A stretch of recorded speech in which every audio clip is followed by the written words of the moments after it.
የኢትዮጵያ ሀገራዊ ምክክር ኮሚሽን ያለበት ደረጃ እንደው ምንድነው? ሁሉም ክልሎች ተወካዮቻቸውን የመረጡበት ሁኔታ ሲኖር ትግራይ ግን በየጊዜው በሚያጋጥሙ ምክንያት ስራው እየተገፋ መጥቷልና ከዚህ ወዲያ ብዙ መገፋት የሚችል አልመሰለኝም። ስንታገልባቸው የነበሩት መሰረታዊ ጥያቄዎቻችን እነዚህ ናቸው የሚሉ ሐሳቦች በትጥቅ ላይ ያሉ ወንድም እህቶቻችን ጥያቄያቸው እዚህ ኔጋ አሁን አጀንዳው ክፍል ቀርቦላቸዋል። በትጥቁ ለመቀጠል ድፍረት የሚፈልገውን ያህል ወደ ሰላምን ቆርጦ ለመምጣት የራሱ የሆነ ድፍረት አለው።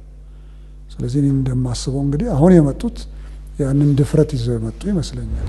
የተለየ ጥረት በኮሚሽኑ በኩል ተደርጓል የሚሉት ጥረት ማለት ጥሪ ማድረግ ነው። ሀገርን እንግዲህ ከመፍረስ ከመበታተን ለመታደግ እንደው የኢትዮጵያ ሀገራዊ ምክክር ኮሚሽን ሁሉም ኢትዮጵያውያን ለመጀመሪያ ጊዜ በሀገራቸው ጣፈንታ ላይ መምከር ጀምረዋል። ህዝቡስ ደግሞ በምን መልኩ ነው ጥቂት እንደፈለጉ ሊመነዝሩን ወይም ሊዘውሩን የሚችሉት ብዙዎቻችንን እንዲያጠፉን መፍቀድ የለብንም።